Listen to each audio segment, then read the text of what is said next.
folks, welcome to the Jake Feinberg Show, live here at Music City, San Francisco, and joined by an absolute icon of drumming and a beautiful human being, Errico. Welcome to the Jake Feinberg Show. Good to be here, Jake. You know, your parents did not allow a drum kit in the house. But can you talk about when you were 14, getting your first trap set, and where you were able to play at? It was in the basement of my house. We had a little, it was a rumpus room, naughty pine on the walls, hardwood floor. And so that's where I set up. And so all that noise, they didn't want that in the house. So it was fine, but finally I came with the age where I could kind of get my way. So I started playing when I was 14, got my first drum kit. And matter of fact, I was talking to you earlier about the namesake of this place we're at, Music City.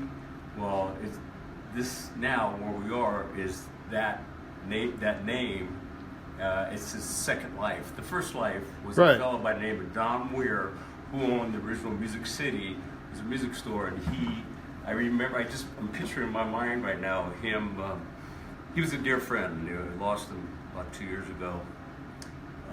I just picture him standing there with my brother, and he brought some cymbals over. Those were my first cymbals, right? Some cymbals. And wow. He was responsible for doing that. Did you play stone jazz gigs as a teenager before you joined? What was the first band you were in before Sly? The first band was Freddie and I had a band before Sly. Sly's brother, Freddie Stewart, called the Stone Souls. But the first band I was in was before that. It was just a club band. I don't remember the name even. I don't remember the name of it. Were you playing jazz though? No, it wasn't jazz. This was, beer joint music. For lack of a better term, whatever that was. But it wasn't jazz. But there was a lot of jazz in San Francisco that I used to go sneak out and go stand by the window and listen to. I mean, the Both Hand Club was, all these places were down in the Fillmore district in San Francisco. This was real jazz. And, we're talking mid-'60s was the time period.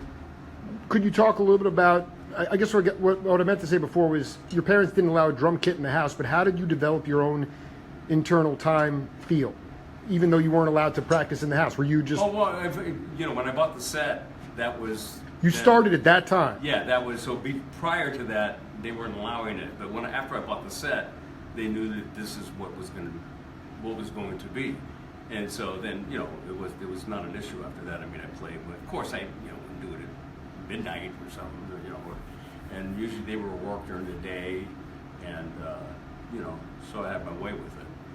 And I used to practice my brother was 6 years older than me, so he had a 45 RPM turntable with all the new stuff that was, of the day.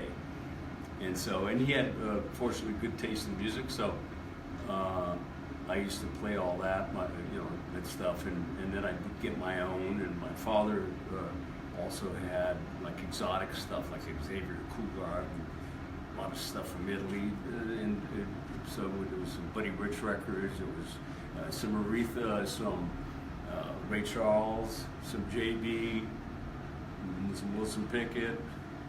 A lot of R&B. Sly had a radio show during the day. That's right. During that period, a very popular radio show. He's a great DJ. KDIA, maybe? He used to play all the cool stuff. I remember this one story. He wasn't the program director, but he had a very, very prominent place and DJ at the station. And he was behind the desk and the microphone. He was doing the show, and he looked down in between. There's a record on, in between doing a commercial and the record on. He looked down in the wastebasket. He's seen Ray Charles. What's Ray Charles? He leans down and picks it up, and it's a song called "Let's Go Get Stoned" by Ray Charles, which was a Bob Dylan song. That's right. And he Everybody put- must get stoned. Right. And so he put it on in between. And Elizabeth goes, why'd you throw this in there? And he played it like after the next commercial or something. I just found something that I just got to play, something like that. And actually broke the record out of San Francisco, out of that station. And it became, yeah. Talking to Greg Errico here on the Jake Feinberg Show. One thing I wanted to ask you, talk to the people out there. You had you played for a minute with David Bowie. Yeah. Can you talk about? I mean, we lost him again. Like we talked about before. A lot of people have left us. You talk about his legacy and what, in your mind, what his legacy is. Yeah, I actually had got a call from Dougie Rouse, a bass player. Oh, he was with Santana. Actually, I'd met him through Santana, and we started playing and doing stuff together. And he called me once. He goes, "Hey, David Bowie, I got a call from Carlos Harlamar, who was David's music director and guitar player. And said they want us to do the Diamond Dogs tour. They're going out on the Diamond Dogs tour." And David was just an extraordinary human being and performer. He had the biggest, at that time, it was the biggest stage production in rock and roll to go out on the road. What did that entail? What did that look like? The Diamond Dogs tour, so it included all these different props. Speak a little bit louder for the audience. Hydraulic things and mirrors and bridges and stuff that moved around. He came out of some kind of a flower enclosure that opened up, and he was in it, and his hand, he's sitting in the hand comes out as he's singing. Really elaborate, just extraordinary stuff. Very cool show. I think BBC did a doc on, actually when we were at Universal Amphitheater in Los Angeles. They had filmed it, and that's out there somewhere in the world. He was a very articulate musician and singer and writer, and I enjoyed touring with him a lot. Dougie Roush is a common theme. I mean, that cat hooked you up with. He kept recommending you for a lot of gigs. I'm sorry. Dougie Roush. Oh yeah. I mean, Dougie knew all the cats, but he said because it was the same thing with Weather Report when he was hosting Miroslav. I could bring up his name in that because Dougie was living with me at the time, and one of his friends was Miroslav Vietos, who was the original bass player in Weather Report, and he used to bring him down to the house to jam. And he'd bring his upright down, we'd jam, and he played a Fender too. Oh yeah. But he was a classically trained musician, and I think he was from the Czech Republic, Miroslav. And so from that, he asked me. He said, came in one day and said, what was that? What was that? Music City, that was the spirits at work here at Music City. He said, Joe Zavadon is speaking, he's looking for a drummer. He's going to New York. You want to come with us? And I said, sure, absolutely, And this is at the time when I had left Sly about a year and a half before. I was looking for something. Actually, that was might have been the first thing after I left the group. I took a year off, and the first musical project that I got into, I went back out, and I'm very happy that I did. It was one of the extraordinary musical experience traveling the world and playing with them. I'll never forget it. Well, I just was hoping for my birthday present he said you were the best groove master at Boogie Woogie Waltz. Is there a way you can play that groove right now? Oh, he loved the way. Can you play a little? That was in 3. Or just play any way you want it. But the audience they're loving this. They want to see you play. I'd have to think about that. Or just play what you feel. 45 years ago. And there is online stuff. People always say, I can't believe it. There's some beautiful stuff. I think it was in 3, and I think it was really up tempo. We used to do it really fast. Let's see if I can recall.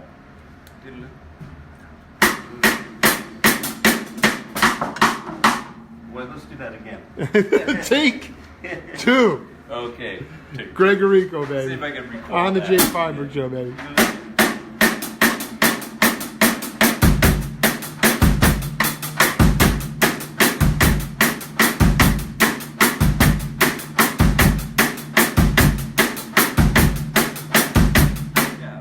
Something like that. It was a little faster than that too. I mean, we used to play breakneck speeds on stage, and It just Wayne Shorter, Joe, Don Lamau playing percussion. And sometimes he'd set up, he had a little small jazz. I had like a big rock kit actually. Right. I was using this big 24-inch bass drum, 4 toms, and I think they were Visalite fiberglass. So they really just threw sound, huge sound. And then Dom would have, with his percussion stuff, he had a little jazz set up, 18-inch bass drum, 10-inch. He had a little jazz kit. A little jazz kit. Unreal. And we used to play, and whenever we played together, we would counter each other. So it was really interesting. Sometimes it would just get just wonderfully crazy on stage. And like I said, these breakneck tempos. Would you just play that straight groove the whole time? I feel like it would open up a little bit. Well, of course, there was dynamics, and it would open up, and then there was, it would vary off, and of course, that's just comes with the performance. Every time it was different.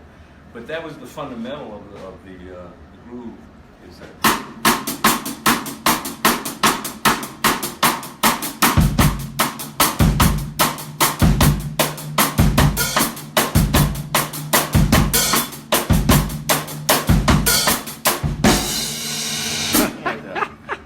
So the amount, how much can you say playing in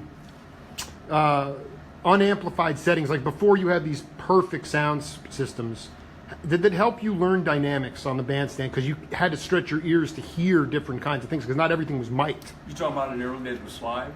Yeah, and in the early days, the sound systems were less, they fell short, less than we desired.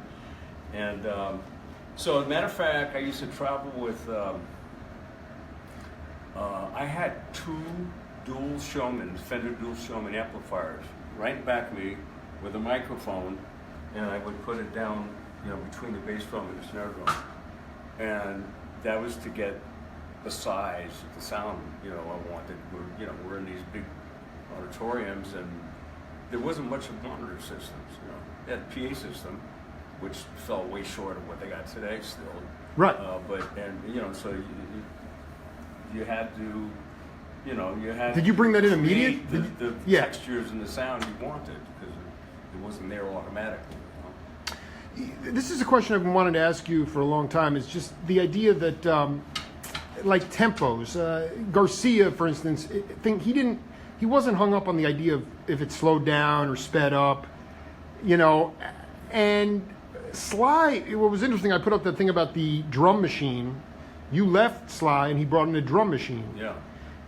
But did you guys also, was he that, before he brought it in, early days of Sly, was he overly concerned with whether things sped up or slowed down a little bit? On records? No, just live. Records, it had to be right here. Right there. That was very important, and there's a lot of reasons for that. Live, Project out, people want to hear your voice. Speak loud. Live you're doing, it's a performance. And we never did it. We did the same thing twice, but the spirit of what we did, we'd learn the song, whatever we're doing, And a lot of times also there was an alternate, to do. Say you just put a new single out and it's a hit, and everyone wants to hear that hit.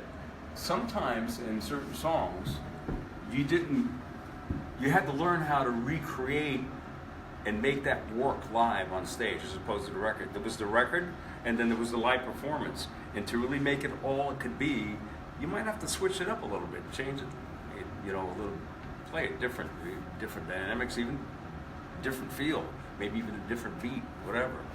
And so, and then also, we would always, there would be a lot of improvisation in a way that it wasn't always, A, B, C set. When we would do the performance, we always needed to be ready for something that's. Well, you said that to me. You said you'd have a whole map, and then the map would be out the window. The map would be out the window, and you would do a performance. So whatever that moment felt like, and whatever was going on, Sly was a very good reader of the audience and the vibe and the presence of what was going on. So we would play to that.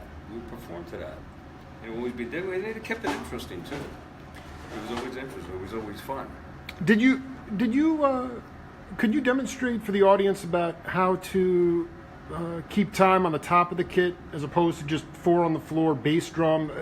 There's an over-reliance today in music, just pulsating bass drums. You guys are always playing the top of the kit, even in not even jam band settings. But could you like, to me, that's how the music swings. Whether you're playing jazz or whether you're playing rock, psych rock, you guys swung that music because it wasn't just 4 boom, boom, boom, boom, you know? No, not at all. That's actually, you could attribute a lot of that to the magic between a performance between Graham and I. Larry. We had a very cool, natural thing going on to where, I mean, you know, one of the things that we used to, what was important was that the bass drum and the bass were locked together in figure. Whether it be you literally played shadowed each other, or it didn't have to be. In other words, that wasn't the rule. That was the spirit of it, and it could be achieved by counterpoint. That's what I want to talk about. Is the counterpoint to each other. In yes. other words, you know, I play something and Larry would play something that was in between that, or vice versa. He'd play something and I'd be playing in between. And a lot of times it's something that you left out. Like you could, you know, like you were talking about that 4 on the floor feel. Well, you could have that feel, you know, that could be established, and then you leave that. And I love it. Whatever you do or don't do still creates the illusion of that. Of course, in today's world, that 4 on the floor, that feel is you know, is very prominent and important. Sometimes it's overdone. We used to do it creatively by performance. Now, a lot of the times it's drum machines. Not always. There's still some great studio performance drummers that. Sure, but I mean, for the younger generation, can you show creatively how you can play 4 and then break it up? Okay. Well, let's see. So, you know.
And I could hear Larry just, you know, throwing his own ideas in there. Yeah, it could be complex or it could be very simple. It could be sometimes just a gesture, you know. A gesture could do more than playing what that gesture is saying, you know, deliberately.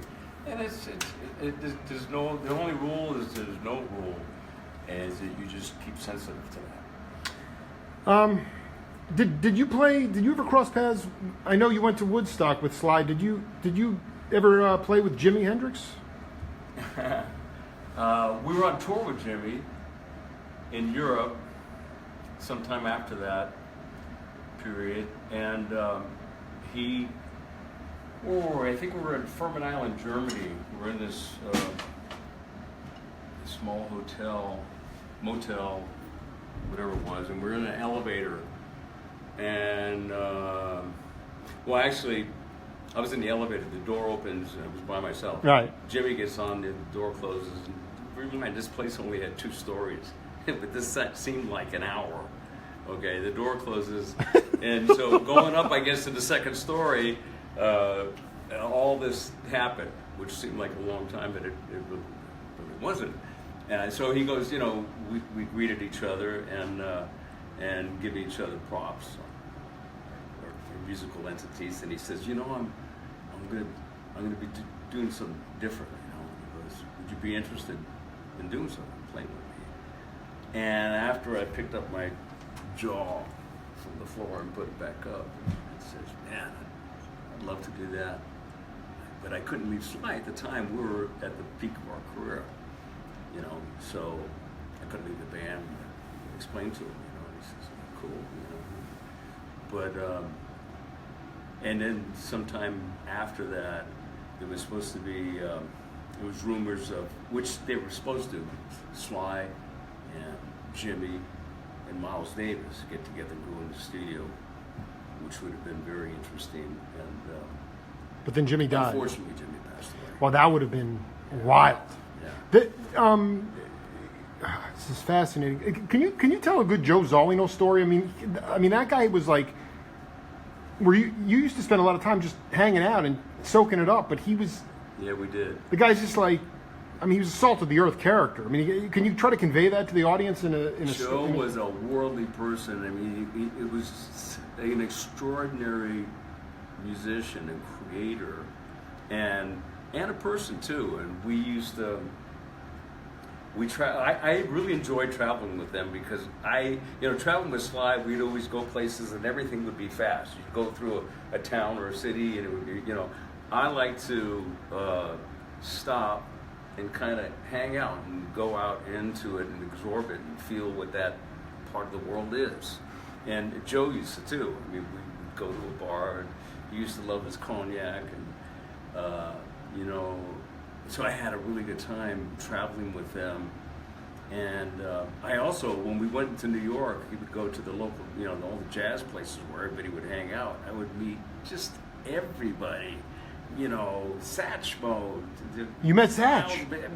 All the cats would be in there sipping on their cognac, and just enjoying the music and having a good time. Extraordinary. I miss him dearly. Fortunately, I was able to see a show about 6 months before he passed. He came to San Francisco, and I went to the performance. It was at the I forget the name of the venue. Beautiful venue in San Francisco, Palace of Fine Arts. And the group was just extraordinary. And anyway, we talked after, and then we went out and had dinner and hung out a little bit. And I dropped him off at his hotel, and that was the last time I seen him. 6 months after that, he passed. Can you talk about, this is always profound, can you talk about stepping away from music and why you did it and actually what galvanized you to get back into music? Well, I started a family at one point, and I just kind of, as things got, the music went into the whole disco thing, and kind of just went to a place where I guess maybe I wasn't needed very much. And just stop right there. Disco meant no need for a real human rhythm section. Is that what you're saying? It was about drum machines. It became drum machines. Drum machines. Which is nothing wrong with drum machines, and just the whole disco thing, and Gloria Gaynor. Me, Yeah. Although I could play a disco beat. We dance and music. I remember when Columbia at one point. This was probably in the '80s. Some brainy producer, I guess Columbia said, we got to make this dance and music, make it disco. So they take the masters and they take Graham and Errico off of the track, dance to the music, and put some kind of disco thing on there. Of course, it never found its way to daylight, but so humbling. I was just kind of. I went somewhere else in my life at that point in time because it was not interesting anymore. And so you asked, what was the situation that kind of inspired me again? Actually, it was when the internet came around, And there was a guy named John Dax who was a fan of the group, and he actually, way back in the early days, early 80s, I think, maybe mid 80s,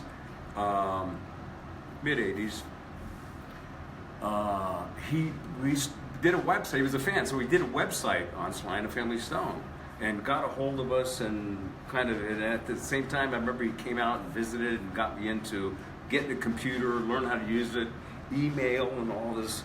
So, and then as things moved along, then if you had some kind of a public profile, people would say, I forgot how, maybe through the website, I think, I would get emails from fans.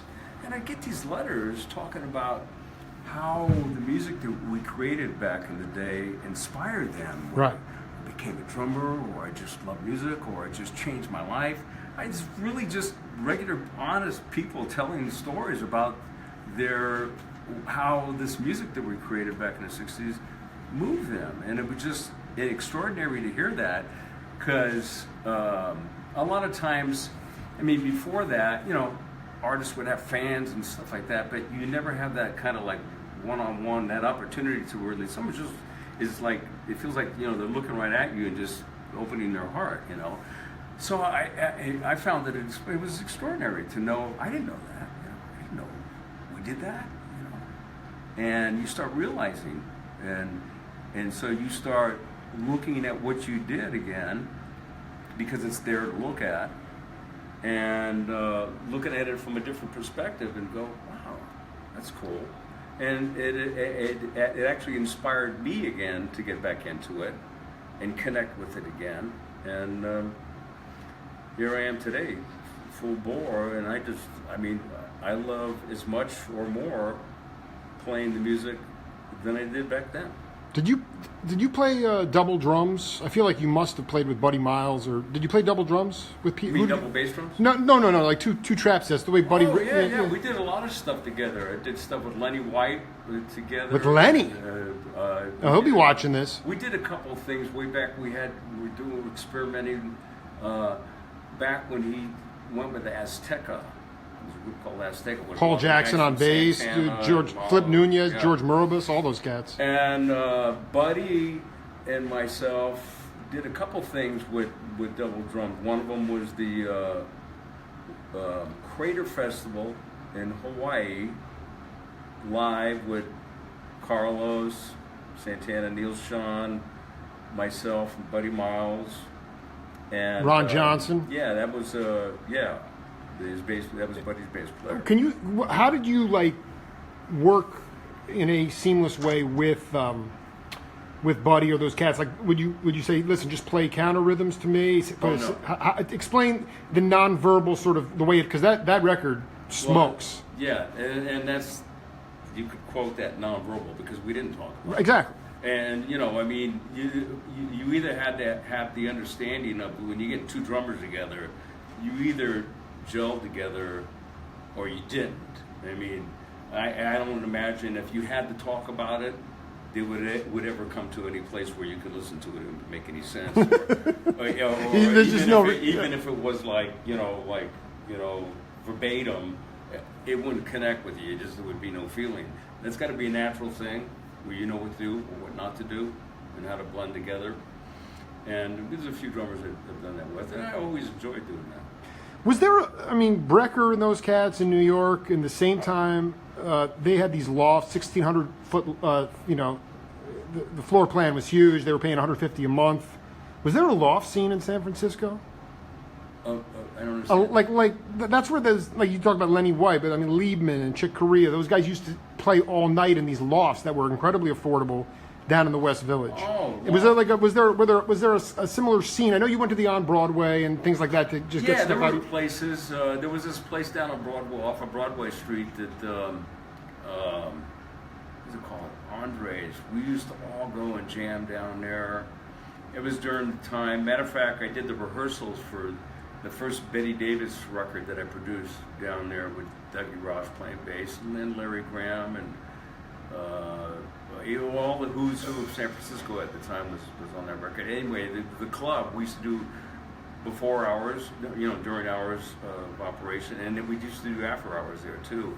So there were places like that lofts, that was more of an East Coast thing.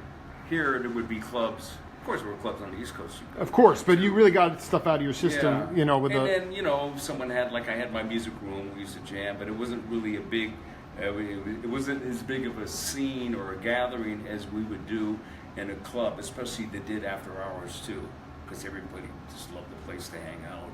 And, Having a ball with Greg Errico here, man. Keep the comments coming in.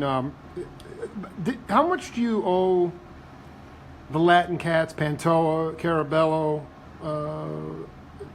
for your ability to play Latin music? I mean, did the clave come easy for you, or did those guys? Because those guys, I remember Carabello used to throw on those Cuban records. Look at this record I got. Oh yeah, he did. And but I was actually exposed to that way early as a kid because my father would have some of those records, and I used to, against his wishes, climb up. I mean, I'm talking about 5 years old, to climb up on the chair because he had the turntable way up here, so I couldn't get to it.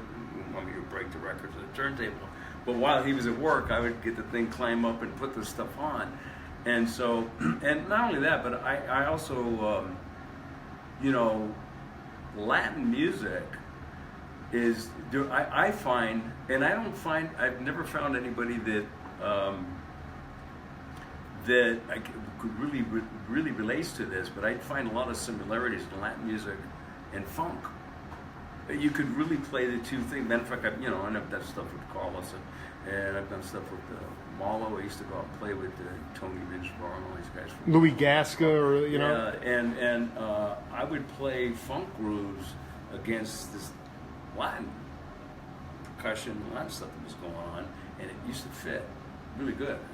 I really enjoyed doing that, and I find some similarities. I've never thought about it technically to explain it, but I would almost bet there's a lot of fundamentals that are similar in the two genres, rhythmically.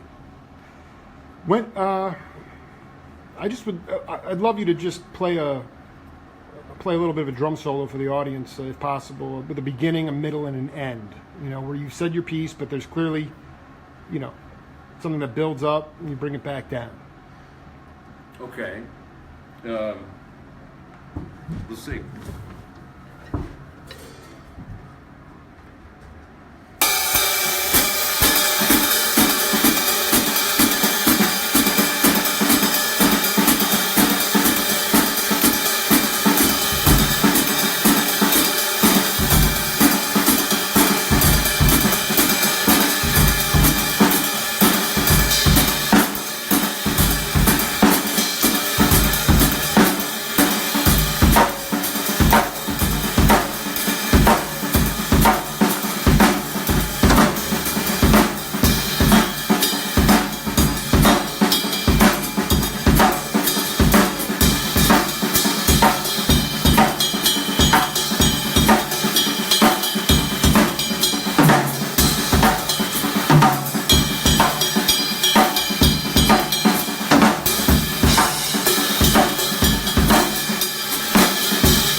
Yeah, no, and you know, Greg, just before I let you go, you talk about Music City, San Francisco, and how excited you are to see this place be cultivated, and how important it is for younger musicians. Oh yeah, Rudy Colombini is doing a wonderful thing here. What's up, Rudy? Hey, Yeah. how are you, bro? Good to see you, man. Good to see you. You just want to, before my battery dies, riff on this on the. Oh, just the most important, magnificent, effectual music project going on in America today. Music City. Carry the It's legacy. it's been something you've had in the works for you. It's been 10 years in the works. It's a venue. It's a school. It's a dormitory, bar, restaurant, a museum, kind of Hall of Fame aspect to it. Probably missed a few things. Got a radio station. It's a great place for people to come and live. And Younger cats can come here and live for very reasonable rent. very reasonable Live rent. and learn to woodshed. Is that Learn right? the woodshed, just be together, have an experience. More than that, have a community and understand what they're doing together for a common cause, for the arts and for great songwriting, great playing, and great performing. Greg Errico, thank you, brother. Continued success, good health. Keep drinking wine with dinner and lunch if possible, and we'll do it again soon. Sounds like a plan. Love always. This is the Jake Feinberg Show. We'll see you Ciao. later.